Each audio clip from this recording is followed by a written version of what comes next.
Hey everyone, welcome back to another Conclave of War. I'm here talking. Today we're going to be talking about our revered fallen, or as everyone calls them, dreadnoughts. Mostly with Space Wolf dreadnoughts, we have the legendary Bjorn the Fell-Handed, who's dated back for 10,000 years. But now and then we've got the regular dreadnoughts. We also, and in this our recent seventh edition, we've gotten Murder Fang, the monster dreadnought that can murder anything. Hence the term murder, because they actually have the term because they overuse the term murder more times than I thought they could.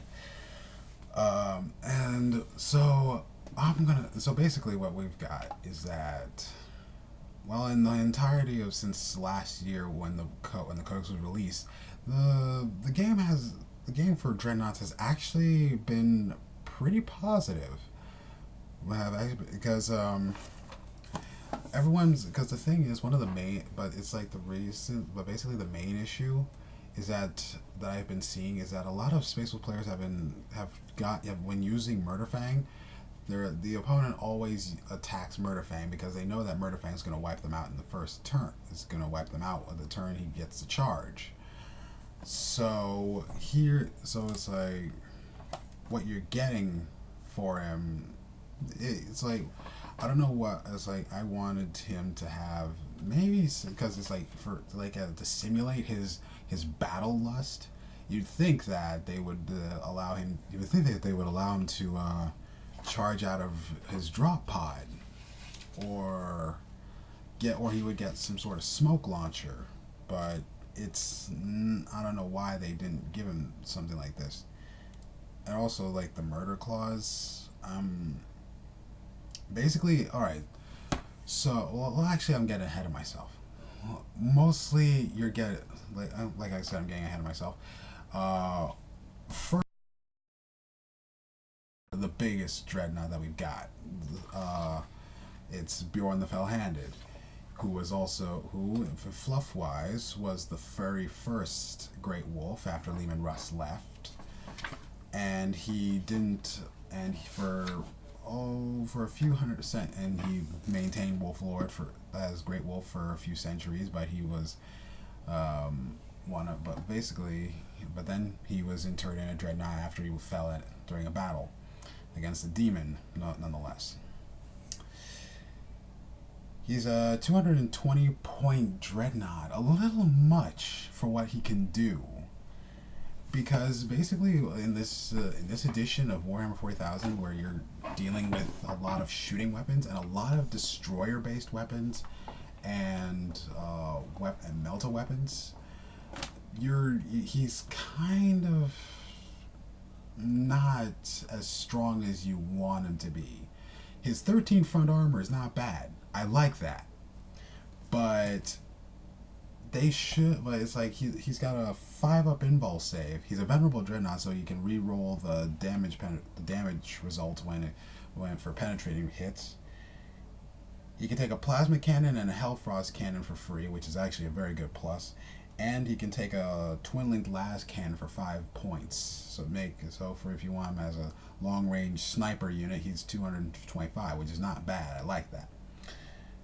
He also has the True Claw, which is a Strength 10 AP2 Mastercrafted Shred melee weapon. But his rules are a little bland. I like that he gives you +1 to seize the initiative. And he gets Searchlight, Smoke Launchers. He has Weapon Skill and Ballistic Skill 6, Strength 7, Front Armor 7. He technically has the tactics. He has the stats, kind of the stats of a Contemptor Dreadnought, which is pretty good, without the result of his adamantic shielding, though. He's at initiative 3, which is understandable. They say in this fluff that he's hard to wake up because he's been around for 10,000 years. It can take him weeks, or months for him to wake up. He has 4 attacks. and 3 health points. I would think that for a guy this important, that they would give him a 4 plus invul save, or if they don't, the ability to reroll failed saving throws, and also the ability to drop his weapon skill. I mean, the ability to reduce penetrating hits to glancing hits, like Storm Rider for Logan Grimnar, because it's like this guy was the very first Great Wolf. You can't, and you were giving him something that could not, that can, like could actually get him destroyed, because he can get one shot. Because if a lucky melta gun shot can destroy him in one shot. Um, but yeah, he's great as a he's great, especially with his free weapons. I just don't. I just find that it's hard to run him now, because it's like you have a lot of stuff that can destroy destroy vehicles. So you have to choose what army you're going to use him against. I suggest kind of be careful around. No, you can use Tau. You can use against Tau. You just have to be careful, because Tau do have some melta weapons, but their plasma weapons are kind of weak against anything higher than a 12. Um, and also he has a 5-up invul save against a lot of stuff, so you want him always facing forward. So I would say play him midfield to long range, so just so that your opponent can't sneak up behind him. And now let's get to good old Murder Face. He is a Murderfang the Curseborn. 135 points. Not bad. Weapon skill 5, ballistic skill 3, strength 6, initiative 4, attacks 4, with 3 hull points. He has Furious Charge. It will not die, Rage, and Rampage. Now, like I said at the beginning, he is hard to run, because it's not hard. It's just that you have to, like, if you're gonna, because mostly everyone puts him in a drop pod, but it's like if you put him in a drop pod, you want to make sure that he survives to get into combat. So, which means that you're gonna want it. So if you're gonna drop him in on the first turn, drop him in close to ruins or something that can give him a cover save. He is going to have a little, and it's like for something like this, he's not venerable. He now he has his relics, his murder claws. One is a built-in Stormbolter, the other is a built-in Heavy Flamer. Strength +1, AP2, Mastercrafted Shred Specialist Weapon. Now here's the odd thing I don't get. They gave other regular Dreadnoughts the ability to equip these weapons called Great Wolf Claws, and they say that they're specialist weapons, but I don't. And the rules say they're specialist weapons, but I don't understand why they don't give the. And it's kind of, why they don't give the squad. They give Dreadnoughts the ability to run 2. What happened? And it's like, and it's really strange. I don't get it. And it's so basically with Murderfang, you can have up to 10 attacks, because he has 4 attacks +1 for 2 close combat weapons, +2 for charging, and D3 for rampage. So you can have up to 9 to 10 attacks on the charge at strength 8 AP2. At strength 8 AP2, because he gets Furious Charge, and he gets It Will Not Die, which is pretty good. But that's like, you have to really think about how you're gonna deploy him, because deploying something like that, such a killing machine, is gonna draw a lot of attention. And it's like, if you can run a Rune Priest, if you can drop the Murderfang and a Rune Priest together, like a Rune Priest in one squad with Divination, like Prescience and Murderfang in another pod close by, he can charge like later on in in the next game in the next turn, he can charge. But I would prefer putting Prescience on him so he can re-roll all his failed to hit rolls, and he can re-roll all his failed to wound rolls, and so you can get up to 10 wounds right there. A better guarantee of getting more wounds. And he has this rule called Murder Lust. Ignores the effects of crew shaken or crew stunned.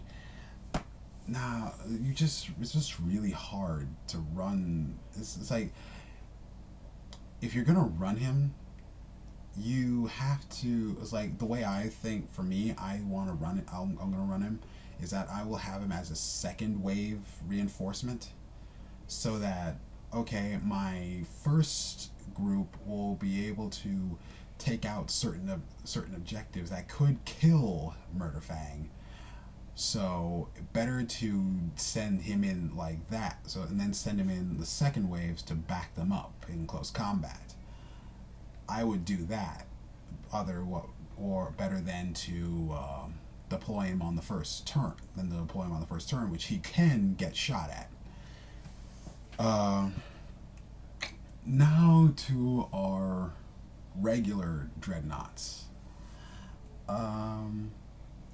Our regular Dreadnoughts, 95 points. That's a steal, because I checked the Space Marine Codex. Their Dreadnoughts are 100 points, or I think 105. Our Dreadnoughts are, and although we don't get as many attacks as regular Dreadnoughts, because I think they're planning on doing some sort of update, because rumor has it, I'm not big with wanting to talk with rumors, but rumor is that there's a Space Wolf release coming in February. I don't know what it is. Nobody knows what it is. Some say it's a new model. Some people think it's a new codex, but it's like it's been like over a full year, and it's not. It's been over a full year, and I'm not sure what it is. Let's see.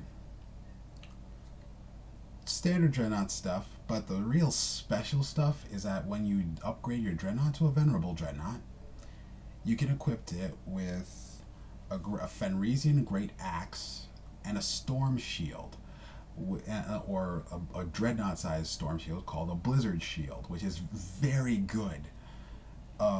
Blizzard Shields, Strength 10, the Strength times 2, AP 2, Mastercrafted. And the Blizzard Shield is also a close combat weapon, Strength user AP2. So basically you have two AP2 weapons, and they're not special, and they're close combat weapons. So you get so basically for a Space Wolf Venerable Dreadnought with Axe and Shield, which we call a Berserker Dreadnought, is 2 attacks, +1 for charging, +1 for 2 close combat weapons. So you get 4 attacks on the charge, which is actually pretty good, with one reroll to wound if you use the Fenrisian Great Axe.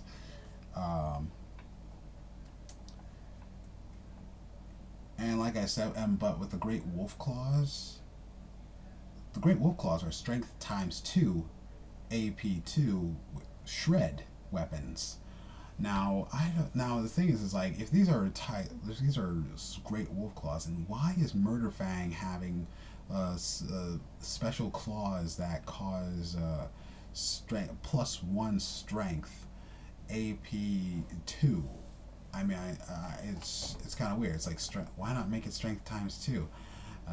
But because it just doesn't make any sense to me at all. But yeah, Dreadnoughts are, it's like, and the thing is, it's like, Dreadnoughts are pretty much one of the best you've got. It's even if you don't add, because what they've done is that they took out the smoke launchers, and you can make it so that you can add smoke launchers later on. And I recommend adding smoke launchers to some Dreadnoughts if you want, especially to Berserkers, because you know that if you pod them in, your opponent's going to try and surround them to get past their Blizzard Shield, because the Blizzard Shield only protects you from only protects your front armor. Now, with the Champions of Fenris, you can run up to 8. Yeah, you can run up to 8 Dreadnoughts and have Bjorn leading the whole.